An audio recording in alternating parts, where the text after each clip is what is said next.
Hello दोस्तों and स्वागत है आपका स्लीपी क्लासेस की आज की इस वीडियो में, जहाँ पे हम चला रहे हैं एक फ्री PSIR सीरीज़ जो कि आपके basic concepts required for covering PSIR syllabus, right. And ये सिलेबस जो है आपके UPSC ऑप्शनल का हो सकता है। अगर किसी स्टेट के अंदर PSIR का अभी भी ऑप्शनल है, उसके सिलेबस के कंप्लीशन के लिए ज़रूरी है। अगर आप UGC नेट के लिए प्रिपेयर कर रहे हैं तो इसके लिए भी ये बहुत ही फ़ायदेमंद साबित हो सकता है। तो हमारी प्लेलिस्ट है पेपर 1 एंड पेपर 2 की, जिनके अंदर हम ये वीडियोस डालते जा रहे हैं। तो आप इनके साथ जुड़े रहिए, इनको कंटिन्यूसली देखते रहिए अपनी अंडरस्टैंडिंग अपने सब्जेक्ट की फुल्ली बढ़ाने के लिए। ना वेरी इंपॉर्टेंटली, इसी तरह से अंडरस्टैंडिंग बढ़ा के एंड हमारे कोर्सेज का हिस्सा बन के बहुत सारे स्टूडेंट्स ने रैंक्स हासिल किए हैं, including all India rank 31 Shreya Tyagi, जो कि हमारी PYQ बेस्ड टेस्ट सीरीज़ में थी, जो कि एक पेड कोर्स है। सिमिलरली हमारे मेंस एंड टेस्ट सीरीज़ से AIR 132 रजत सिंह, सिद्धक सिंह, जो कि again test series and answer writing का हिस्सा थे, एंड बहुत सारे और ऐसे students across the years, right. तो हमारे पास हमारे फाउंडेशन कोर्सेज हैं, जो कि सारी कॉम्प्रिहेंसिव वीडियोस के थ्रू जो फाउंडेशन सिलेबस है ऑप्शनल के लिए, पॉलिटिकल साइंस के लिए, उसे कवर करता है, प्लस आपको आंसर राइटिंग कराता है, प्लस वेरी इंपॉर्टेंटली जो छोटी छोटी चीज़ें होती है जिनको आप मिस आउट कर जाते हैं, इंपॉर्टेंट स्कॉलर्स के नाम, वेरी इंपॉर्टेंटली करंट अफेयर्स जो हैं, करंट अफेयर्स को किस तरह से कवर करें वो भी इसके अंदर इंक्लूडेड होता है। साथ ही में हमारे मेंस कोर्सेज भी जो हैं चल रहे हैं, PYQs बेस्ड जो है हमारा crash course and test series है, बिकॉज PYQs कुंजी होते हैं। एंड आप देखेंगे बहुत बार, if you look back at the questions you will realise number of similar pattern based question जो है PSIR के अंदर UPSC रिपीट करता है। अब आज से हम शुरू कर रहे हैं Indian political thought. Now we had done western political thought right at the beginning. उसी वेस्टर्न पॉलिटिकल थॉट के वेरियस कॉन्सेप्ट्स एंड आइडियाज़ को हमने और इलेबोरेटली पढ़ा पॉलिटिकल थ्योरी के अंदर।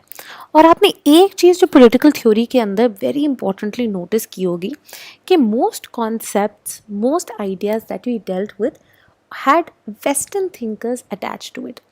कई कई जगहों पे Indian thinkers, non western thinkers, उनके व्यूज़, उनके व्यू पॉइंट्स आ रहे थे, but most theories, most concepts were laden by western thought and theory, ठीक है। और वेस्टर्न थ्योरिसी जो है वहाँ पे सेंट्रल रोल जो है निभा रहे हैं।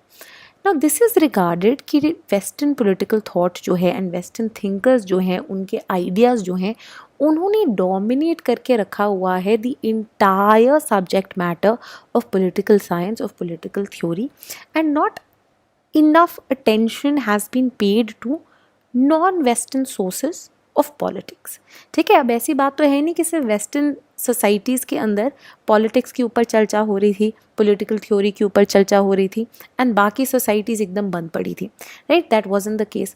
नाउ हुआ क्या, हुआ ये that a lot of non western societies के अंदर एक वाटरशेड मोमेंट या ब्रेकिंग पॉइंट नहीं आया, जहाँ पे एकदम से religion and politics were separated, जहाँ पे politics was seen as an autonomous अलग स्फेयर जिसमें इन डेप्थ स्टडी अलग से चाहिए हो।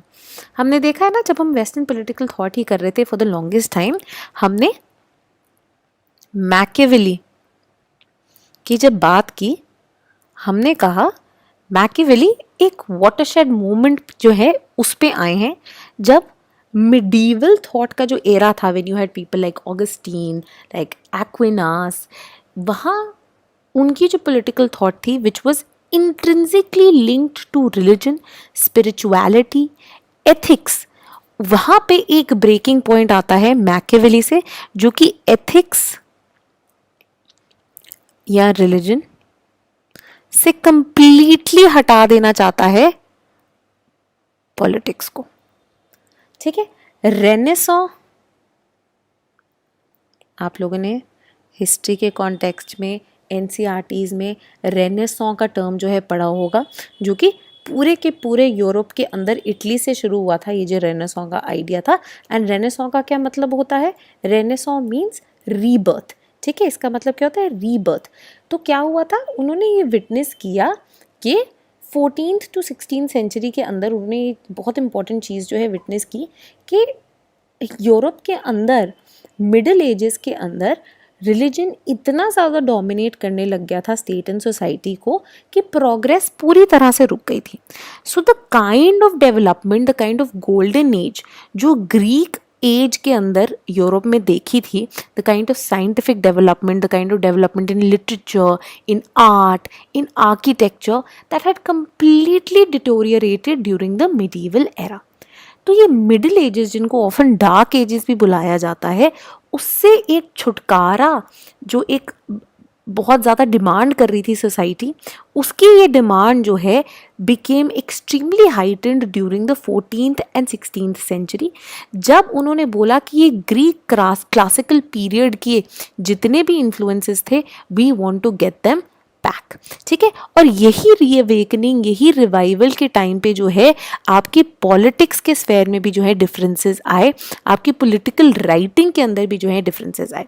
एंड फिर जब हम मॉडर्न थिंकर्स का एरा एंटर करते हैं, when we have people like Hobbes, when we have people like Locke, like Rousseau, instead of looking at political authority as a divine authority, के भगवान ने उनको क्रिएट करके भेजा है, हॉब्स ने क्या बात की, लॉक ने क्या बात की, that it is a product of social contract. तो एक बहुत ही ज़्यादा, जब तब भी हमने ये बोला था, it was a very revolutionary point, जब हम कहते हैं कि पॉलिटिकल अथॉरिटी भगवान ने नहीं बना के भेजी है, बल्कि हम लोग इंडिविजुअल्स, लोगों के कंसेंट पे ये बेस्ड है. ठीक है, so even when Hobbes ends up creating an absolutist authority, जैसे कि वो लेवाइथन को क्रिएट करते हैं, why is it still important? Because even that absolutist king is not the result of God telling कि अच्छा ये सबसे इंपॉर्टेंट किंग है, यही जो है ये किसी एक स्पेसिफिक, इनको मैंने वरदान दे के भेजा और यही आपको रूल करेंगे. नहीं, उस एब्सोल्यूटिस्ट रूलर को भी पावर टू रूल किसने दी है? हम लोगों ने दी है, हमारे कंसेंट पे ही वो बेस्ड है. ठीक है, तो ये समझना बहुत ज़्यादा इंपॉर्टेंट है.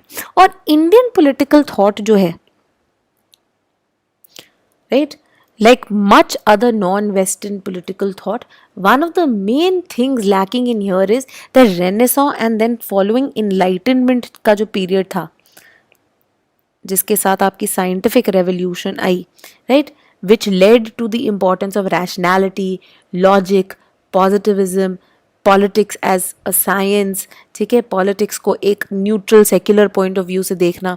ऐसी कोई भी मूवमेंट्स जो है इंडियन हिस्ट्री के अंदर for the longest time emerge नहीं हुई थी. तो एंशियंट हिस्ट्री से अगर हम शुरू करें, ऐसी बात नहीं है कि पॉलिटिकल थॉट एग्जिस्ट नहीं किया, पॉलिटिक्स के बारे में चर्चा नहीं हुई, बट पॉलिटिक्स की जो भी किताबें थी या अगर पॉलिटिकल थॉट की बात हो रही थी, अलग से उस पर सिर्फ बुक नहीं लिखी जा रही थी, हर चीज़ का एक मिश्रण था. रिलीजन के साथ साथ पॉलिटिक्स आगे बढ़ रहा था, डिविनिटी के साथ साथ आगे बढ़ रहा था, स्पिरिचुअलिटी, कास्ट, इन सब में घुला हुआ था अगर हम पॉलिटिक्स की बात करें. And in fact non western world में I would also raise this very important question, would it be correct to remove politics from all these aspects? आप अब एक ये चीज़ इमेजिन करें कि इसका मतलब क्या हुआ, कि हम जो है कास्ट की बात करते हैं.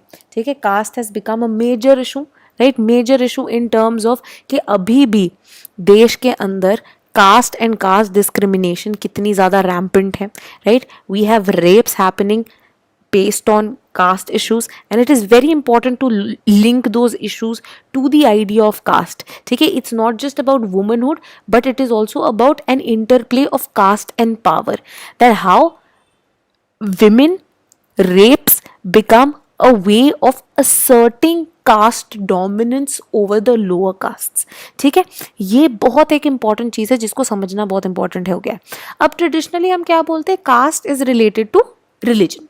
ठीक है, कि एक हिंदू वे ऑफ लाइफ जो कि बन के आया ऋग्वेद के टाइम से, जो कि पहले वर्ण सिस्टम पे डेवलप था, over time during Puranic Hinduism it deteriorated and functional specialisation की जगह ये एक हेरिडिटरी आइडिया बन गया, एक स्क्रिप्टिव आइडेंटिटी बन गया which was based on your birth. तो मतलब अगर आप एक ब्राह्मण परिवार में पैदा हुए हैं, then you were given access to education, then you were given access to reading texts. अगर आप क्षत्रिय परिवार में पैदा हुए हैं, it was taken for granted that you will have courage, valor, you will make a good soldier. ठीक है, तो अब क्या हुआ, instead of looking at your tendencies or your talents or your skills, right, your position in the society became centered around the family or the community or the caste that you were born into. ठीक है, अब technically हम बोलते हैं कि an outcome of the Hindu religion was the varna system which eventually became the caste system. अब caste system को हम सिर्फ spiritual या religious context में अगर पढ़ें, ये गलत होगा. Why? Because caste के through भी the way caste and social classes are operating is also a way of looking at politics. ठीक है, कि रिलीजन ने क्या किया, सोशल क्लास बना दी, बट रियल प्रैक्टिकल वर्ल्ड में ये कास्ट किस तरह से काम कर रही है, किस तरह से कुछ कास्ट्स जो हैं are cornering all the material benefits while others are lagging behind, किस तरह से it is leading to accumulation of power in the higher castes at the cost of marginalizing and further exploiting the lower castes. ये सब क्या है, ये religion का नहीं, ये politics का aspect है. In fact ये चीज़ आप contemporary Indian society में कितनी clearly देख सकते हैं when an ascriptive religion oriented identity of caste and varna has become a part of your party politics today. ठीक है, has become a part of electoral politics today, कि caste के basis पे लोग वोट मांगने जाते हैं and caste के बेसिस पे वोटिंग होती है. In fact when you look at the entire play of कौन से कैंडिडेट्स को कहाँ से खड़ा कर रहे हैं, हम देखते हैं how caste mechanisms are at work. ठीक है, कि if a particular caste is in a dominant space in a particular region, उस कास्ट के लोगों को वहाँ से जो है कंटेस्ट करने को बोलेंगे ताकि उस कास्ट के वोट्स जो हैं वो अक्यूमुलेट किए जा सकें. Right, so even the most religious elements at times, even the most societal elements of time are not free from politics. तो यहाँ पे क्या, जब हम इंडियन पॉलिटिकल थॉट पढ़ते हैं, we do not have to apply a narrow conception of politics which is only limited to formal sphere, जहाँ पे हम government institutions, concepts of justice, इन सब की ही बात कर रहे हो. You have to look at the broader view of politics, जहाँ पे politics is not just limited to government and its institutions, but it penetrates throughout the society in the way that society is functioning, in the way in which certain communities, certain groups enjoy more power vis-a-vis others. ठीक है, तो जब हम politics को इस narrow understanding से हटा के उसकी ब्रॉड कंसेप्शन में अप्लाई करते हैं, then we understand the true value of non western political thought. और यही से एक जो मेन आती है political thought, that is Indian political thought. Right, you have Chinese political thought, Confucius के आइडियाज, राइट, बहुत सारी ऐसी चीज़ें जो है जो डेवलप हो रही हैं. अफ्रीकन सोसाइटीज़ के अंदर अफ्रीकन नेशनलिज्म को स्टडी किया गया है. A lot of theories like Partha Chatterjee, so on so forth, I talked about it.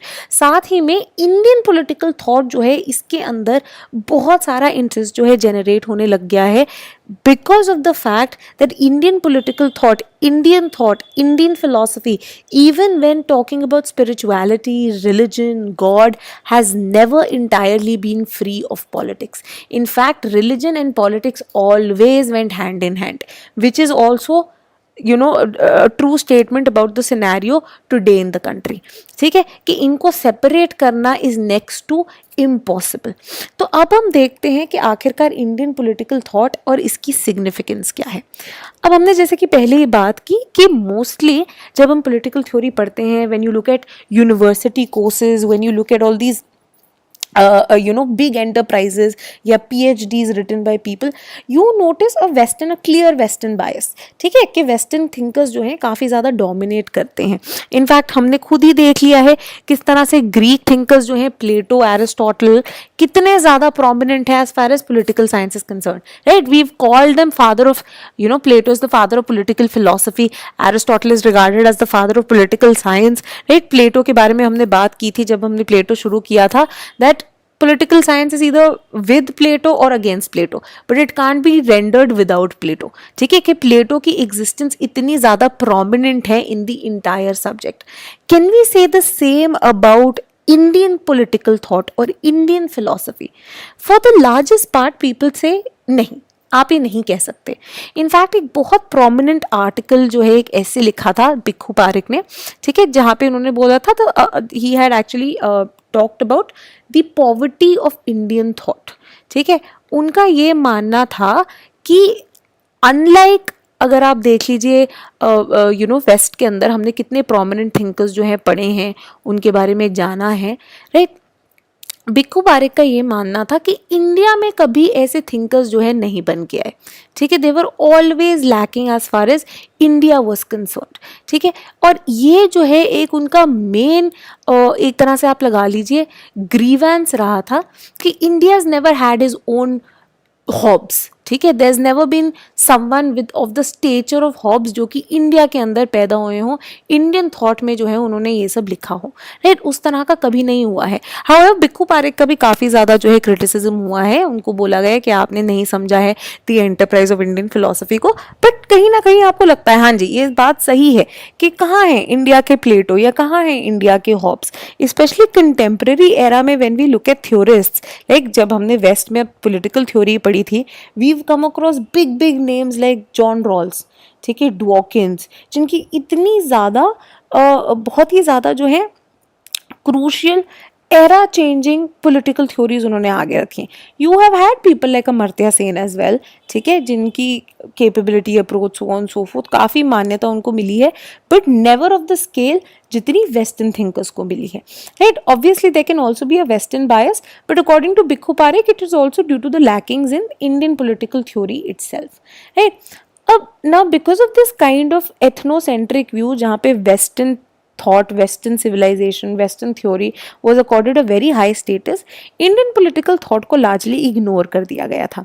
अब यहाँ पे आपने एक और चीज़ भी समझनी है कि नॉन वेस्टर्न सोसाइटीज़ जो है ना बहुत ही ओरल ट्रेडिशन से डोमिनेटेड होती हैं। आप इंडिया के कॉन्टेक्स्ट में तो ये कितना ही सही है, right. Most of the things जो हम सुनते हैं, जो हम जानते हैं, कितनी सारी चीज़ें ऐसी हैं विच वो पास डाउन बाय आवर नानी दादी, हमारे पेरेंट्स को उन्होंने पास ऑन की, वो आगे हमको जो है वेरियस ये कहानियाँ, folk tale, so on so forth सुनाते हैं। तो नॉन वेस्टर्न कल्चर्स जो है ना प्रिडोमिनेंटली ओरल कल्चर्स रहे हैं। इनकी रिटन हिस्ट्री काफ़ी लेट आई और काफ़ी कम रही है, अनलाइक द वेस्ट जहाँ पे रिटन ट्रेडिशन बहुत ज़्यादा प्रोमिनेंट था, ठीक है। कि प्लेटो एंड एरिस्टोटल की भी जब हम बात करते हैं, हम कहते हैं उन्होंने सारे टेक्स्ट खुद नहीं लिखे, अ lot of what they were talking about वो सेड इन लेक्चर्स। हाउएवर उनके स्टूडेंट्स बहुत सारे थे जिन्होंने कॉम्पाइलेशंस की और उनके जो है प्रोमिनेंट टेक्स्ट बना दिए, which we witness in the form of the Republic, politics, ठीक है। ये सारे बड़े बड़े टेक्स्ट जो है शायद उनके स्टूडेंट्स ने ही बनाए हों, but at least there was some tradition of recording the lectures, the oral word into written text. India में फॉर द लॉन्गेस्ट टाइम ये मिसिंग था, या फिर अगर एग्जिस्ट भी करते थे in the form of various text, right. जैसे कि आपने हिस्ट्री में पढ़ा होगा, कालहान की Raj Tarangini was one of the earliest biographies written, ठीक है। तो अब ऐसी ऐसी चीज़ें एग्जिस्ट करती थी, बट बिकॉज ओरल ट्रेडिशन इतना वाइडली पॉपुलर था, रिटन टेक्स्ट की किसी ने कोई ज़्यादा चिंता भी नहीं की, उनको ज़्यादा सेफगार्ड भी नहीं किया, ना कोई ऐसा बहुत प्रोमिनेंट ट्रेडिशन ऑफ आर्काइविंग भी था, right. We see during Mughal India, जैसे कि अकबर जो हैं उनके पास स्पेसिफिक इसी काम के लिए जो है आपके कितने सारे बुक बाइंडर्स, राइटर्स, स्पेसिफिक किताब घर होते थे जहाँ पे आर्काइव्स मेंटेन करके रखी जा सकती थी, right. This was true for the medieval period, for the longest time Mughal period के टाइम पे, बट एंशिएंट इंडिया के काफ़ी चीज़ें जो हैं had been lost to us, वो मिसिंग, और वो उनको एडिक्वेटली स्टडी नहीं किया गया था, ठीक है। मोस्टली क्या होता था कि जो आपके एंशिएंट टेक्स्ट थे जिनको प्राइमरीली रिलीजियस टेक्स्ट की तरह देखा जाता था, स्पिरिचुअल टेक्स्ट की तरह देखा जाता था, तो आप लगा लीजिए आपकी चारों वेदास, आपकी उपनिषद्स, आपके पुराण्स, आपकी वेरियस वेदांगनास के अंदर और जो आती हैं आपके धर्मशास्त्रस, राइट। इन सबको rather than being looked at as holistic text जो कि तब की टाइम की Indian society, Indian polity, Indian culture के बारे में बता रहे हैं, they were looked at strictly from the point of view of कि ये होली टेक्स्ट हैं, ये भगवान के बारे में हमें बता रहे हैं, रिलीजन के बारे में बता रहे हैं, ठीक है। और इसीलिए उनका एक्सेस लिमिट भी बहुत कर दिया गया था, right, that because they were considered holy, because they were considered divine, because they were seen as being essentially linked to religion, they were only available to the higher castes. पढ़ते कौन थे? ब्राह्मण पढ़ते थे, और बाकी द्विज कास्ट वाले जो अपर कास्ट हो गए उनको ये सुनने को मिलता था. तो वास्ट पॉपुलेशन जिनको लोअर कास्ट माना जाता था, they were denied the opportunity to even hear these texts. ठीक है, और इसी कारण क्या हुआ, for the longest time the political social aspects जो थे इन टेक्स्ट में, उन पे एडिक्वेट अटेंशन नहीं डाली गई. Now thereby also comes a very long history of colonial period. ठीक है, आप हम जो है ब्रिटिश कॉलोनी बन गए. अब एक और चीज समझ लीजिए, जब भी कलोनियलिज्म या इंपीरियलिज्म प्रैक्टिस हो रहा है, it can't only practise in the realm of political control, territorial control या control by force and violence. You have to understand कि किसी ना किसी तरह से कलोनियल मास्टर्स को ये भी असर्ट करना था that we are better than you. ठीक है, हमने बात की है ना कि जब शुरुआत हुई, the very idea of Europeans coming to these colonies was based on the idea of white man's burden, कि हम एक सिविलाइजिंग मिशन पे हैं. तो अगर उन्होंने ये प्रूव करना है कि हम सिविलाइजिंग मिशन पे है, तो एक वो काम क्या जाके करेंगे, वो हमारी कंट्रीज में आके, कॉलोनीज में आके हमको बोलेंगे that you are good enough, कि आपकी हिस्ट्री देखिए, आप कितने पिछड़े हुए लोग हैं, आप बारबैरिक है, you are violent, you have no civilisation, you have no development, you have no scientific temperament, you are superstitious. ठीक है, आप लोग बस ये अपने रिलीजन में घुसे रहते हैं, उसके अलावा आपको कुछ नहीं आता है, और आपकी पूरी हिस्ट्री ऐसी रही है, आपके सारे किंग्स ऐसे रहे हैं, आपके यहाँ पे कोई भी ढंग की डेवलपमेंट नहीं हुई है, और इसलिए आपको अपने आप से बचाने के लिए we have come on the civilising mission. Right, so most of the study of India's past and India's philosophy and thought came from the colonial enterprise. जब उन्होंने ये वेरियस टेक्स्ट पढ़ने शुरू किए, उनको ट्रांसलेट करना शुरू किया, वेरियस जो वेरियस बिल्डिंग्स के अंदर जो वेरियस म्यूरल्स थे उनको पढ़ना शुरू किया, इंस्क्रिप्शंस थी उनको देखना शुरू किया, तो कलोनियल एंटरप्राइज ऑब्वियसली क्या करना चाहता था, अपनी डोमिनेंस असर्ट करना चाहते थे, वेस्टर्न हेजेमनी असर्ट करना चाहते थे, हमें बोलना चाहते थे कि हमारी civilisation, western civilisation is much much better than yours, and the only way that you can improve is being under our rule and learn from us. ठीक है, ये जो है एक मेन उनका एंटरप्राइज माना जाता था. तो इसीलिए क्या हुआ, for the longest time Indian thought and philosophy को लार्जली इग्नोर कर दिया गया. ये बोला गया कि ये अदर वर्ल्डली है. ठीक है, इसका मेन कंसर्न क्या है, मोक्ष. ठीक है, कि किस तरह से हम ये जो मोह माया का संसार है, this world, this materialistic world, how to get rid of it and how can we attain moksha, and then our soul will stop living in this world and it will go and mingle with the Atman, the pure Brahmand, the God. ठीक है, तो ये जो spiritual religious tendency थी, उसके कारण क्या हुआ, उन्होंने बोला कि this is all that your text are about, there is nothing political in Indian philosophy और इंडियन थॉट. ठीक है, ये जो है धीरे धीरे इसके अंदर चेंज आना शुरू हुआ. इनफैक्ट हम देखते हैं that it was within the colonial enterprise ही कि पहली बार relooking at the Indian heritage and past शुरू हुआ. राइट, जब within the British school, within British officers came up an orientalist school. ठीक है, तो ओरिएंटलिस्ट स्कूल के जो लोग थे, they were really into कि हम we want to discover more about our colonies. ठीक है, क्या क्या हो रहा था यहाँ पे, इनकी पास्ट क्या था. ठीक है, कि कौन कौन से टेक्स्ट थे, कौन से रूलर्स थे, उनका क्या मानना था, किस तरह से सोसाइटी डेवलप हुई. एंड इसी का एक नतीजा क्या बन के आया था कि अ वेरी इम्पोर्टेंट सोसाइटी जो आपने हिस्ट्री में पढ़ी होगी, it's called the Asiatic Society. This was formulated by a bureaucrat by the name of Sir William Jones. ठीक है, उन्होंने इसको फाउंड किया. एंड क्या था, ये जो पूरी सोसाइटी थी, it was formulated to look into the history, culture and archives of India. ठीक है, तो विलियम जोन्स, जेम्स प्रिंसेप, ये सारे लोग जो थे ये ओरिएंटलिस्ट स्कॉलर्स थे. राइट, बहुत ज़्यादा इन्होंने इंडो आर्यन लैंग्वेज स्टडी की, इनकी हिस्ट्री को देखने की कुछ कोशिश की. Right, So people like Charles Wilkins, right, Alexander Hamilton, these were all Orientalists who really wanted to look at the history of India. ठीक है, मैन्युस्क्रिप्ट्स इन्होंने बहुत पढ़ी, ट्रांसलेशंस बहुत सारी की, ठीक है, और suddenly we were now discovering a past जिसके बारे में, इंडिया के बारे में किसी को पता ही नहीं था, right. For the longest time in fact हम देखते हैं till the early 19th century we weren't even aware of rulers like Ashok, like Chandragupta Maurya, and the things that they had done, the kind of victories that they had achieved, the things that they had talked of. ठीक है, तो ये idea जो है, ये जो पूरी enterprise थी of rediscovering India's past, that was also made possible during the colonial time, कि किस तरह से अ री लुकिंग एट इंडियाज पास्ट जो है ये शुरू हो गई थी. अब अगेन यहाँ से जो है ओरिएंटलिस्ट से फिर हमारे नेशनलिस्ट स्ट्रैंड्स आए. You had people like R.C. Majumdar, R.S. Sharma, ये वेरियस हिस्टोरियंस, राइट, वो glorified India's past and said अरे ये तो गोल्डन एज थी, तुम लोगों ने आके गुप्ताज के टाइम पे हम सोने की चिड़िया होते थे, and various invaders have come and looted us, and the worst thing that we have faced is the British colonial rule.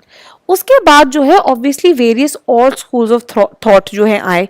You had post structural school, you had subaltern schools wherein you had various new thinkers, right, जिनको हम आज भी पढ़ते हैं. People like Sudipto Kaviraj, people like Ranajit Guha, people like Bipin Chandra, people like Ashish Nandi, जिन्होंने फिर से बात करने की कोशिश की इंडियन फिलोसफी, इंडियन कल्चर की, और इन्होंने कहा कि नहीं, there are certain extremely political aspects of this of our culture, of our theory, of our thought, and उन पे नज़र डालना भी बहुत ज़्यादा ज़रूरी है. यही थिंकर्स ने पॉइंट आउट किया कि ये जो हम इतना ज़्यादा फोकस वेस्टर्न थॉट और वेस्टर्न थ्योरी पे करते हैं, it is a largely ethnocentric exercise where in the west is trying to establish its dominance, and non western world को बोलना चाहते हैं that you aren't just good enough. ठीक है, और यही चीज़, यही जो ऑब्सेशन था वेस्टर्न वर्ल्ड का with its own civilisation, its own theory, its own thought, वो पॉइंट आउट किया एडवर्ड साइद ने, was a Palestinian American scholar, right, in his extremely important work by the name of Orientalism, right. अब आपको याद होगा हमने deconstruction की बात की थी जब हमने पॉलिटिकल थ्योरी की थी, राइट. हमने डीकंस्ट्रक्शन का एक कॉन्सेप्ट किया था डेरिडा का, जहाँ पे हमने बात की थी कि किस तरह से कोई भी वर्ड जो है, ठीक है, अब आप हमने एग्जाम्पल, जैसे एग्जाम्पल के तौर पे आप ले लीजिए, what is white. White can only be understood in opposition to black. या फिर what is light? It can only be understood in opposition to dark. Right, हम कहते हैं ना कि दिन, हमें क्यों पता लगता है दिन एग्जिस्ट करता है, क्योंकि रात आती है. हम डिफ्रेंशिएट करते हैं कि रात को क्या होता है, अंधेरा छा जाता है, तारे आ जाते हैं, सोने का टाइम आ जाता है, हमें उतनी क्लियरली दिखता नहीं है, right. And what is day in opposition to that? The sun is out, there is considerable amount of light, it is a time to be active, it is the action oriented time of the world, of the entire day. आपको काम करना होता है, productive चीज़ें करनी होती हैं. तो किस तरह से the very idea of day depends on the opposition to night. ठीक है, उसी तरह से एडवर्ड साइद ने भी यही बोला कि जो वेस्टर्न सिविलाइजेशन है वो अपनी इमेज को किस तरह से मेंटेन कर सकती थी, किस तरह से अपने आप को बेहतर साबित कर सकती थी, by creating this category of oriental and making sure कि ये ओरिएंटल को वो एक बहुत ही गंदी लाइट में दिखाए. ठीक है, हम बोलते हैं ना कि एक तो वे होता है that for example you want to show that you're a very bright student, or you want to show कि आप एक बहुत ही अच्छे बच्चे हैं, तो आप क्या कर सकते हो, you can study hard, right, you can work on getting good marks, you can be well behaved, you can be polite.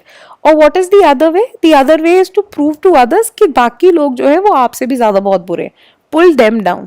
ठीक है, तो अगर मैं अच्छा नहीं हुआ तो क्या हुआ, एक मेरी क्लास में बच्चा है वो तो मुझसे भी बुरा है, वो तो बिल्कुल ही ढीठ है, ही तो doesn't listen to his parents at all. So what if I am getting marks in 50s, at least I am passing, that kid तो doesn't even pass marks, right, doesn't even get passing marks, right. तो इसी तरह का काम जो है, इसी तरह का एंटरप्राइज जो है वेस्टर्न थिंकर्स ने भी करने की कोशिश की कि उन्होंने ओरिएंटल की एक कैटेगरी बना दी जहाँ पे वो प्रूव करना चाहते थे कि ओरिएंटलिज्म जो है कितनी खराब चीज़ है, ये सारे बारबेरियंस है, सिविलाइज नहीं है, सुपरस्टिशन से भरे पड़े हैं, बस रिलीजन के नाम पे कुछ भी करी जा रहे हैं, कोई साइंटिफिक डेवलपमेंट नहीं है, कोई रैशनैलिटी नहीं है, कोई रीज़न का यूज़ नहीं है, कोई लॉजिक का यूज़ नहीं है. एंड फिर आप हमें देखो, वेस्टर्न सिविलाइजेशन को देखो, rationality based, enlightenment based, scientific temperament based, individualism की हम बातें करते हैं, राइट्स की हम बातें करते हैं, we are so much better than orientalist. ठीक है, तो यही चीज जो है एडवर्ड साइद पॉइंट आउट करने की कोशिश करते हैं कि किस तरह से creation of this idea of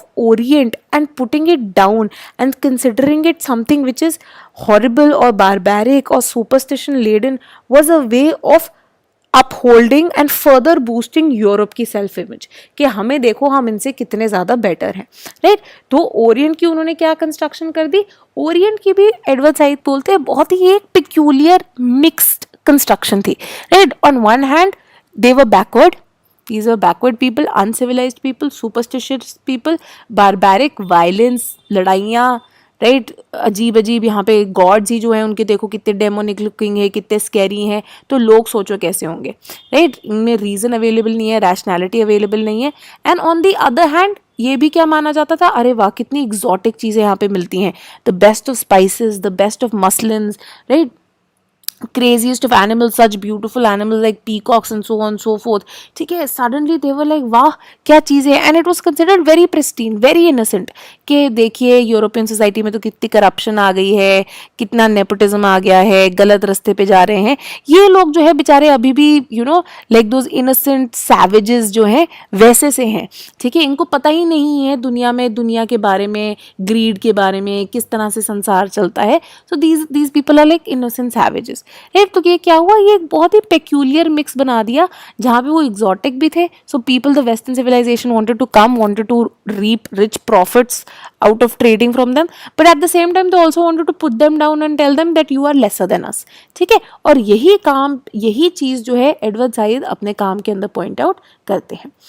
अब साइद बोलते हैं कि जितनी भी हिस्ट्री है ऑफ द ओरिएंट, चाहे इंडिया की बात कीजिए, चाइना की बात कीजिए, अफ्रीका की बात कीजिए, a lot of it was undertaken as a part of colonial enterprise, that colonial officers came, ठीक है, they were historians, they were archaeologists, and these are the people who were discovering lots of things, right। तो अशोक का स्तंभ हो गए, स्तूप हो गए, Buddhist stupas हो गए, right, these were all being discovered due to their enterprise, and इसीलिए इनके पास ये पावर आ गई of rewriting the histories of our countries, and it was further aided by the fact कि हमारे यहाँ पे oral culture ज़्यादा होता था rather than written tradition, जिसके कारण कोई अपोजिंग रिटन व्यू भी अवेलेबल नहीं था जिसको पढ़ के लोगों को ये समझ में आ सकता कि कॉलोनियल मास्टर्स कितनी फॉल्स हिस्ट्री जो है या अपनी पर्सपेक्टिव से हिस्ट्री जो है उसको लिखने की कोशिश कर रहे हैं। Now we realize that there is some kind of difference between the Western thought and the Indian thought, right? तो अब एक बहुत बड़ा क्वेश्चन जो कि emerge होके आता है कि ये difference क्यों है? Why is the Indian political thought so different? Why is the Indian approach so different? Is it because that the way in which we think, is the Indian way of thinking completely different from the Western way of thinking? Right? ये एक बहुत बड़ा question जो है ये pose किया गया, and A.K. Ramanujan जिनकी एक और किताब है द 12 रामायण्स जो कि बैन कर दी गई थी DU के अंदर, राइट, वो उन्होंने एक इनफॉर्मल ऐसे लिखा था by the same name called is there an Indian way of thinking, is there something which is intrinsically different about the Indian way of thinking, जो कि वेस्टर्न थॉट से, वेस्टर्न थिंकिंग से कंप्लीटली उसको different कर देता है। ठीक है, तो रामानुजम ने जो है पहले एक्सटर्नल व्यू की बात की कि ऑब्वियसली यूरोपियंस, वेस्टर्न लोगों ने हमें देखा होगा, हमारी सोसाइटी को देखा होगा, तो उन्होंने क्या बोला है कि is the Indian way of thinking different? Obviously the Europeans thought yes, Indians think in a completely different way than we think, and obviously they put us down। उन्होंने बोला कि ये जो इंडियन वे ऑफ थिंकिंग है, जो Indian society है, Indian characteristics है, बहुत ही इनकन्सिस्टेंट है लॉजिक पे। ठीक है, बड़े ही हिपोक्रिटिकल है, पता नहीं क्या क्या बोलते रहते हैं, कोई कंसिस्टेंसी नहीं है, कोई लॉजिक नहीं है, कोई साइंटिफिक रिगर नहीं है कि एक बैलेंस्ड व्यू वो आगे रखे। पहले एक चीज़ बोलते हैं, फिर इसी को कॉन्ट्रडिक्ट कर देते हैं खुद ही। देन यहाँ पे कोई भी आइडिया ऑफ सेल्फ नहीं है। रेनेसांस से इनलाइटनमेंट की बात तो बहुत ही ज़्यादा, one of the things that we witness, हमने पॉलिटिकल थ्योरी में भी बहुत जगह यहाँ पे बात की है, राइट्स हो गया, सिटीजनशिप हो गई, जस्टिस का आइडिया हो गया ऑन द फैक्ट कि वेस्टर्न थॉट एंड थ्योरी जो है बहुत ही इंडिविजुअल सेंट्रिक है, इंडिविजुअलिज्म ओरिएंटेड है, इंडिविजुअल ईगो, सेल्फ रियलाइजेशन, मेरे को क्या मिल रहा है, ये आइडियाज जो है बहुत ज़्यादा प्रोमिनेंट है as far as the western thought is concern. अब कंसेंट का भी आइडिया, जो सोशल कॉन्ट्रैक्ट का आइडिया, किससे निकल के आया? इंडिविजुअलिज्म से निकल के आया है कि मुझसे पूछ के अथॉरिटी बनेगी, my decision has to be taken into account while formulation of the political authority। तो ये जो concept of self है, which is so aggressive, which is so assertive, which is so egoistic, ये for the largest part जो है Indian thought और Indian thinking से missing है। We are more community oriented, ठीक है, we are more oriented in terms of कि अगर हमारे elders ने हमको कुछ बोल दिया, we end up following that, या societal tradition जो चलता आ रहा है, we end up agreeing to that। And lastly and very importantly एक चीज़ जो उन्होंने बोली कि Indian thought जो है, Indian way of thinking जो है universal नहीं है, right? There is a larger universality, a kind of universal acceptance of various thinking processes as far as Europe is concerned। तो for example rationality, logic, reasonableness, ये सब ऐसी चीज़ें हैं जो कि यूरोप में वाइडली एक्सेप्टेड है। इंडिया के अंदर there are so many schools of thought. आपने हिस्ट्री में ही पढ़े होंगे, एंशियंट टाइम्स में इतने सारे स्कूल्स ऑफ थॉट है, within schools of thought उनमें भी सब डिविजन है, राइट? तो कोई भी एक universal monolithic understanding of the world, of individuals, कभी भी एक अंडरस्टैंडिंग नहीं रही, कोई भी एक यूनिवर्सल मोनोलिथिक अंडरस्टैंडिंग नहीं थी। But different schools gave different conceptions of how the world is made, how life is to be lived, individual का क्या काम है इन दिस सोसाइटी, ठीक है? तो इसीलिए rather than being universal and monolithic, Indian way of thinking instead is very pluralistic, ठीक है, very pluralistic, very context oriented. So depending on the kind of school that you belong to, उस तरह से जो है आपके वेरियस थॉट्स शेप होते जाते थे, ठीक है? रामानुजम फिर जो है आगे बढ़ते हैं और यही चीज़ों की बात करते हैं दैट अनलाइक वेस्ट, जहाँ पे इंडिविजुअलिज्म, रैशनलिज्म, ईगोइज्म पे इतना स्ट्रेस है, जिमर जो कि एक और थिंकर है, वो बात करते हैं कि किस तरह से इंडियंस जो है इतने ईगोइस्टिक नहीं है। इनफैक्ट इंडियंस जो है से man is the result of God, ठीक है? And obviously there was a time जब मैन एग्जिस्ट नहीं करता था, भगवान ही होते थे, गॉड्स होते थे, डीमंस होते थे, असुर सुर, ये लोग एग्जिस्ट करते थे, एंड मैन का कोई कॉन्सेप्शन नहीं था। The entire western history revolves around man and individual. This is not the case with your Indian history, ठीक है? आपको याद होगा जब भी ये रामायण, महाभारत जैसे आते थे सीरियल्स, इनकी इनिशियल स्टार्टिंग पॉइंट क्या होती थी, इफ यू रिमेंबर, कि एक वैक्यूम में एक शेप सी जो है बात कर रही है और बोल रही है मैं समय हूँ। समय कौन है? समय is a metaphysical entity, individual नहीं है, ह्यूमन नहीं है, मेटाफिजिकल है, it is something that you can't understand, ठीक है? तो इंडियन हिस्ट्री में ये आइडिया होता था that before the coming of man also history existed, world existed, there were sources, there were a source, इनके बीच में भी चल रही होती थी, समय एग्जिस्ट करता था, you know, there was a different conception of history as far as Indian thought is concerned, and it is very different from the individual man human centric history जो कि एक वेस्टर्न एंटरप्राइज है। In fact Sudhir Kakkar comparative literature के अंदर वो बहुत काम करते हैं, वो कहते हैं ओरिएंटल वर्ल्ड में एक और चीज़ जो कि नहीं है is the difference between self and non self, ठीक है? हम जैसे कि बात करते हैं ना कि वेस्टर्न सोसाइटी के अंदर हमने बात की कि प्राइवेट एंड पब्लिक के अंदर एक स्ट्रिक्ट डिफ्रेंसिएशन कर दी गई, राइट?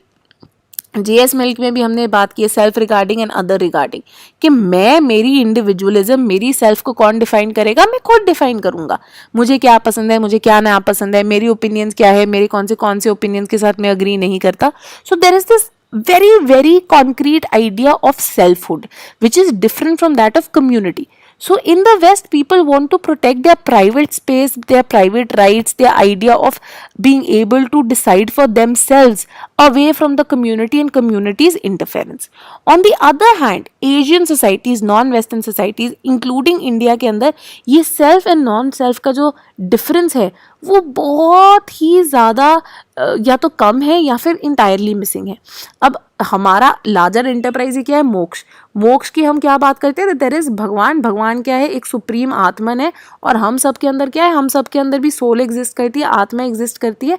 तो शरीर तो खत्म हो जाएगा, आत्मा चलती रहेगी, और यही तो आत्मा चल के एक्चुअल में क्या, वो एंड में जाके जो गॉड है, ब्रह्मांड है, उसी में जाके मिल जाएगी कि at the end of the day हम सबकी सोल्स क्या है, those are pieces of that supreme atman, of pieces of that God. So even our self is not just ours, it is also a piece of God. ठीक है, तो कभी भी ये सेल्फ और नॉन सेल्फ का जो डिफरेंस है इंडिया में बहुत कम है, अनलाइक दी वेस्ट. ठीक है, जिसके कारण हम कहते हैं कि इनकन्सिस्टेंसीज इन थॉट्स जो है आ जाते हैं, राइट, कि क्या हमारी इंडिविजुअलिटी सिर्फ हमारी है? नहीं, कम्युनिटी की भी इसमें प्ले है, भगवान की भी इसमें प्ले है. तो nothing ever really just belongs to us, everything is community oriented, everything is पूरी की पूरी सबको साथ में लेके जो है हमने आगे चलना है. ठीक है, साथ ही में एक वेरी इंपॉर्टेंट चीज़, जैसे कि आपको पहले बता दी थी, वेस्ट में क्या है, यूनिवर्सैलिटी का आइडिया है. There are certain thoughts which are universally accepted. On the other hand India में बहुत ही सब्जेक्टिव पोजिशंस हैं. ठीक है, अगर आप किसी एक अद्वैत स्कूल को बिलोंग करते हैं तो आपके अलग थॉट होगी, अद्वैत स्कूल को बिलोंग करते हैं तो आपकी और अलग थॉट होगी. ठीक है, अगेन जैसे कि हमने बात की, एंशिएंट स्कूल ऑफ फिलोसफीज जो है उसके अंदर वेरिड स्कूल्स ऑफ फिलोसफीज, और हर स्कूल ऑफ फिलोसफी की अलग एक थॉट प्रोसेस अप्रोच होगी. ठीक है, सो इंडिया में ही जैसे कि हमने बात की है, अगर आपने बुद्धिज्म पढ़ा है हिस्ट्री में, बुद्धिस्ट थॉट हम अगेन करेंगे भी, इंडिया में ये बोला गया है कि ट्रुथ जो है एक लीनियर चीज़ नहीं है, सिर्फ एक व्यू पॉइंट ऑफ ट्रुथ नहीं है. ट्रुथ क्या है, मल्टीफेसेटेड है. मल्टीफेसेटेड मतलब हर किसी का किसी चीज को देखने का नजरिया अलग होगा. So there can't be a single universal concept of truth. Truth will always have different perspectives. It will always be multifaceted rather than being single faced. ठीक है, अब रामानुजम बोलते हैं कि ये जो कॉन्टेक्स्ट लेडन, कॉन्टेक्स्ट सेंसिटिव, के मतलब जिस एरिया को आप बिलोंग करते हो, जिस स्कूल ऑफ फिलोसफी को आप बिलोंग करते हो, डिपेंडिंग ऑन दैट आपके व्यू पॉइंट्स होंगे. विद मॉडर्नाइजेशन इंडिया के अंदर कुछ चेंज आ रहा है, जहाँ पे from being context sensitive you are moving to context free. तो the kind of universal things, kind of universal concept जैसे कि वेस्ट के अंदर निकल के आते हैं कि फॉर एग्जाम्पल सच बोलना हमेशा सही है, या फिर सच universally accepted things, that it is good to be rational, it is good to be logical, that rationality should be the driving factor in life. ऐसी चीज़ें एटलीस्ट इन प्रिंसिपल बोलने के लिए तो लोग एक्सेप्ट करने लग गए हैं, specially people who consider themselves to be educated, to be literate, to have gone to good universities, right, who work in good jobs etcetera. तो वो मानना चाहते हैं कि हम कॉन्टेक्स्ट फ्री हो गए, हमें नहीं फर्क पड़ता कौन किसकी कास्ट से. कितनी देर तक हम बोलते हैं ना कि हमें नहीं फर्क पड़ता कौन कौन से रिलीजन से, कौन से कास्ट से हैं, हमें तो पता ही नहीं होता, right. It is only when we start seeing it in practice, when we look at things like कि हम मेड्स को अभी तक एक अलग ग्लास में पानी देते हैं, या कई लोगों को अभी भी बोलते चप्पलें उतार के घर में आइए, या कई लोगों को अभी भी हम घर से बाहर बिठा के काम करवाते हैं, इज़ when we realize कि हम अभी भी कितने कॉन्टेक्स्ट लेडन हैं. ठीक है, कि ये अब नए जो थॉट्स आए हैं वेस्ट से during the colonial time, liberal ideas जो आए हैं, जैसे जैसे वो एक्सेप्ट होते जा रहे हैं वैसे वैसे हम कॉन्टेक्स्ट फ्री बनते जा रहे हैं. हाउएवर रामानुजम ने एक चीज़ पॉइंट आउट की, इसका मतलब ये नहीं कि ओल्ड रिलीजियस आइडियाज़ जो थे वो कम्प्लीटली रिप्लेस हो जाएंगे. इनफैक्ट वो कहते हैं ये एग्जिस्टिंग ट्रेडिशन में ही इनकॉपरेट हो रहे हैं. In fact one of the reasons Y Ramanujan ended up talking about कि क्या एक इंडियन वे ऑफ थिंकिंग है, बिकॉज ऑफ द फैक्ट कि उन्होंने ऐसी इनकन्सिस्टेंसीज और ऐसा झोलमोल अपने डैड में देखा. कि उन्होंने देखा कि मेरे फादर जो है मैथमेटिशियन है, साइंटिस्ट है इतने बड़े, but at the same time he is also Sanskrit scholar, he is also an astrologer, he wears dhoti, is a mathematics के professor, and he wears a dhoti with a shirt and a blazer on top. तो ये किस तरह का Hooch पॉच बनता जा रहा है. Ramanujan says that this is how India exists. ठीक है, ये ही इंडियन थॉट भी बनता जा रहा है कि वेस्ट से हमने लिबरल आइडियाज तो बोरो कर लिए, बट इसका ये मतलब नहीं अपने अपने पूरे पुराने आइडियाज, पुराने कल्चर्स, पुराने ट्रेडिशंस, पुराने थॉट प्रोसेस खत्म कर दिए. Those are also still in existence. So he gives for example एक एग्जाम्पल देते हैं आयुध पूजा, जो कि साउथ में चलती है, जहाँ पे जो हम नॉर्थ में भी for example we associated with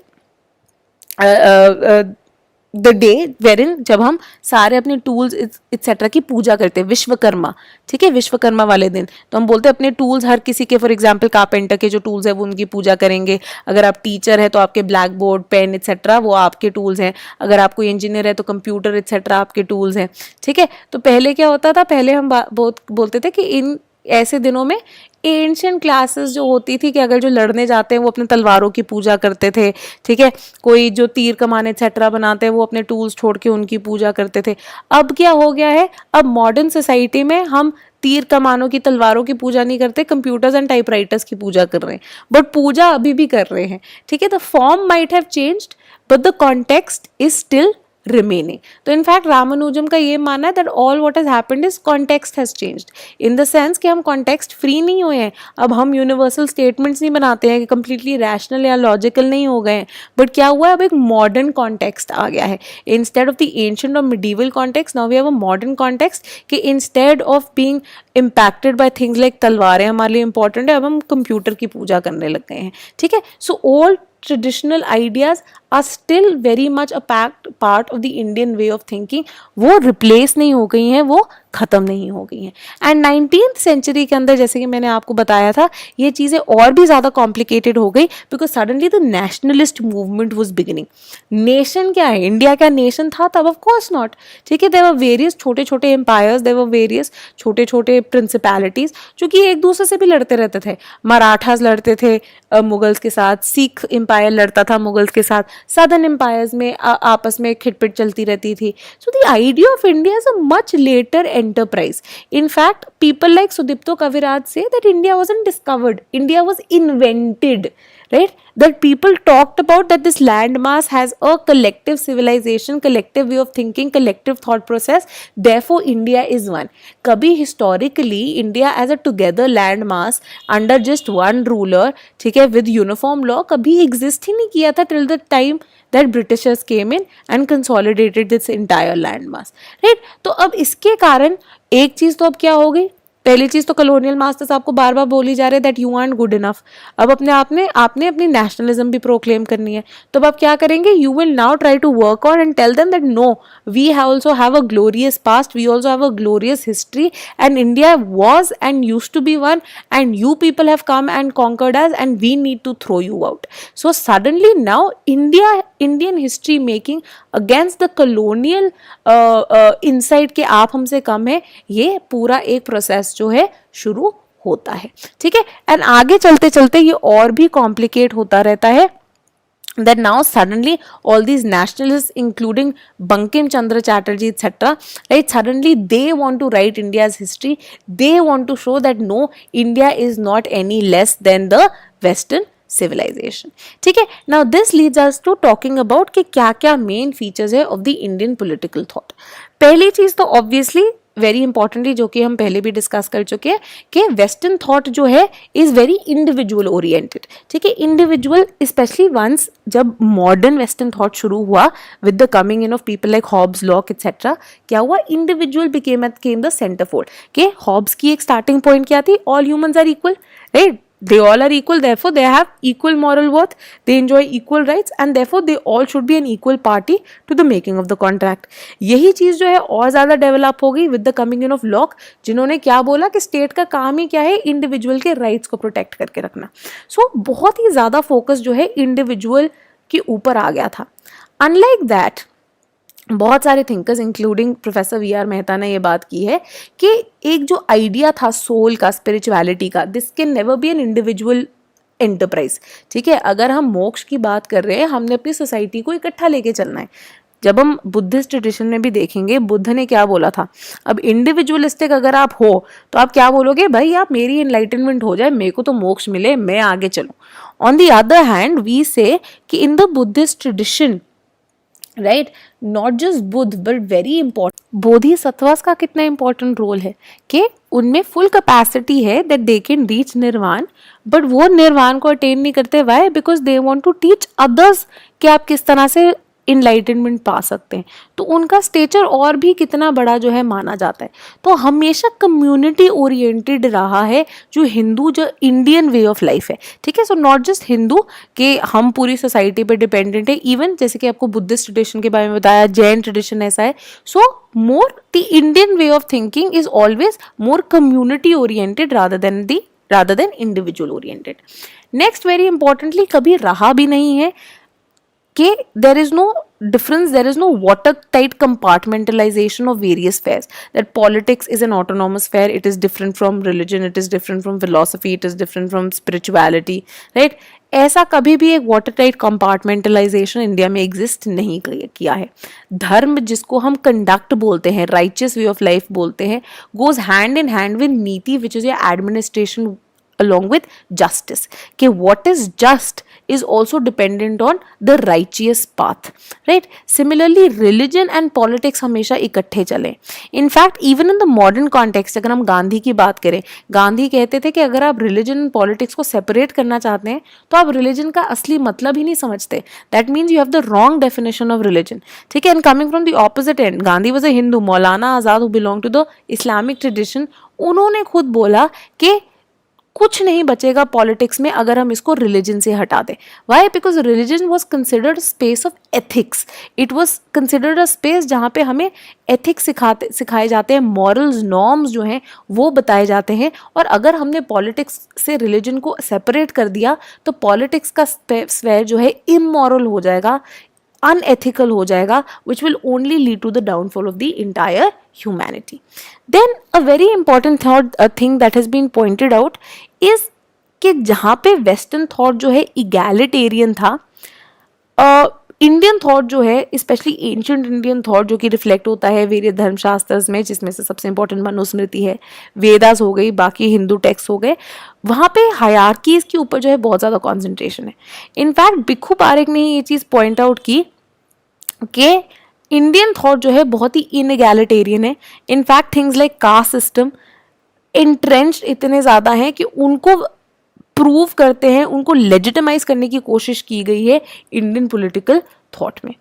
next, obviously it is also said that rather than being monolithic, Indian approach जो है considering the plurality of religions, considering the plurality of schools of philosophy, the plurality of regions and religions in the country, right? It is pluralist in its orientation. तो बुद्ध ने जो बोला, गुरु नानक ने जो बोला, हर चीज़ के अंदर जो है वैरायटी ऑफ एलिमेंट्स है. There will obviously be certain commonalities but there are different ways of looking at world and life. Hinduism के अंदर ही हम बोलते हैं कितनी सारी वेरिएशंस है. आपकी सनातन धर्म है, आपकी भक्ति ट्रेडिशन है, आपकी आर्य समाज है, different ways in which Hinduism itself has been conceptualised. ठीक है, तो ये आइडिया जो है इसको समझना बहुत इंपॉर्टेंट है. वेरी इंपॉर्टेंटली रामानुजम एक और फीचर जो कि पॉइंट आउट करते हैं इंडियन थिंकिंग का, वो कहते हैं अनलाइक रैशनैलिटी ओरिएंटेशन जो कि वेस्टर्न फिलोसफी, वेस्टर्न सोसाइटी में आई, रीजन, रैशनैलिटी, लॉजिक के ऊपर बहुत ज़्यादा फोकस था. ऐसे ऑब्जेक्टिव फैक्ट्स जो है इंडियन थिंकिंग में एग्जिस्ट नहीं करते हैं, राइट? तो आप आज तक हम धर्म को ही डिफाइन नहीं कर पाए हैं, तो किस ऑब्जेक्टिविटी की हम बात कर रहे हैं? ऑब्जेक्टिविटी तो एग्जिस्ट ही नहीं करती है. Everything is subjective, everything depends on कि आप किस चीज में बिलीव करते हो. ठीक है, एंड वेरी इंपॉर्टेंटली ये दीन दुनिया ये तो सब क्या है, ये मोह माया है, right? So nothing around you is real. What is real is just that one supreme God, and there are different ways of approaching the God and understanding God. So that is why there is no rationality but spirituality, subjectivity जो कि Indian thought में है. Then Bhikkhu Parekh also points out that unlike Western societies जहाँ पे कई चीज़ें जो है एक्सेप्ट होने लग गई हैं, जैसे कि मैंने बोला था rationality should be the founding agent, secularism जो है जहाँ पे public and private sphere is completely differentiated, religion becomes a part of your private sphere, ऐसी चीज़ें जो एक्सेप्ट कर ली गई हैं and relatively stable institutions and structures have come into being. ठीक है, so it does not depend on context, it does not depend on time and reason. Reason is something which is acceptable to everyone across time, across history, across space, right? India के अंदर history and everything उसको समझने के लिए आपको context समझना ज़रूरी है. अगर आपने वेद समझने, you need to know the context. अगर आपने महाभारत की ट्रू टीचिंग समझनी है, you need to know the context. Context के बिना आप इंडियन थॉट में कुछ भी नहीं समझ सकते हैं. This is what Bhikhu Parekh has pointed out. Then Indian political approach is obviously much more duty oriented than rights, right? Obviously जहाँ पे भी इंडिविजुअलिज्म, ईगोइज्म की बात होगी वहाँ पे राइट्स अप्रोच जो है बहुत इंपॉर्टेंट हो जाएगी. On the other hand duty is the central notion and concept in Indian approach. In fact जब हम धर्म की बात करते हैं, धर्म जो है बहुत वेरियसली अंडरस्टूड है. It is understood as justice, it is understood as religion, it is understood as it is understood as righteous conduct, it is understood as duty to be doing what you are expected to do. ठीक है, तो in fact ये duty orientation जो है ये political authority के ऊपर भी जो है वो काम करती है। तो kings are suppose to be good and provide welfare for the people, not because social contract tradition में जॉन लॉक बोल के गए कि पॉलिटिकल अथॉरिटी का काम ही इंडिविजुअल राइट्स को प्रोटेक्ट करना है। नहीं नहीं, वो नहीं है। वो है कि इंडिविजुअल जो आपका किंग है उसका राज धर्म है, उसकी ड्यूटी है अपने लोगों को खुश रखना, उनको डिफरेंट प्रॉब्लम्स और इशू से बचा के रखना। वेरी इंपॉर्टेंटली, जैसे कि हमने पहले बोला था कि अनलाइक क्रिटिकल अप्रोच जो कि इनलाइटनमेंट ओरिएंटेड वेस्टर्न थॉट में आई थी, जहाँ पे उन्होंने मिडिल एजेस को क्रिटिसाइज किया, डिवाइन राइट थ्योरी को क्रिटिसाइज किया, चर्च को क्रिटिसाइज किया। French revolution was the entire outcome of कि जो हायरार्कीज एग्जिस्ट करती हैं उसको क्रिटिसाइज करना चाहते थे and liberty and equality and fraternity पे फाउंड करना चाहते थे सोसाइटी को। इंडियन अप्रोच जो है बहुत स्टेटस कोइस्ट है। एज थिंग्स एग्जिस्ट वो उनको वैसे ही चलता देना चाहती हैं या फिर उनको लेजिटिमाइज करने की कोशिश करते हैं। तो फॉर एग्जाम्पल कास्ट सिस्टम को किस बेस पे? हम कर्म के नोशन पे लेजिटिमाइज करते हैं। तुमने अपने पिछले जन्म में कुछ कुकर्म किए होंगे जिसका जो है अब तुम वो पनिशमेंट भर रहे हो। ठीक है, तो अगर you want to be born to an upper caste और हैव अ बेटर लाइफ, इस बार इस जन्म में अच्छे कर्म करो और परफॉर्म द ड्यूटी जो कि तुम्हारे वर्ण की है, ताकि अगले जन्म में जो है you are born in a better place, in a better condition. ठीक है, तो बहुत ही डेस्टिनी फेटलिज्म जो है बहुत ज़्यादा यहाँ पे इनग्रेन्ड है, जिसके कारण सोशल कॉन्फ्लिक्ट पे कोई नज़र नहीं डालता, चेंज पे कोई नज़र नहीं डालता, अनरेस्ट पे कोई नज़र नहीं डालता, lower caste wanting to revolt against the upper caste and overthrowing the system पे कोई नज़र नहीं डालता, बल्कि मोस्ट एंशिएंट थॉट जो है रूल्स बनाना चाहता है जिसके थ्रू एग्जिस्टिंग सिस्टम जो है वो परपेचुएट होता जाए, वो मेंटेन होके रखा जा सके। ठीक है, सो ये जो है मेन फीचर्स माने जाते हैं of the Indian way of thinking, of the Indian approach of Indian political thought.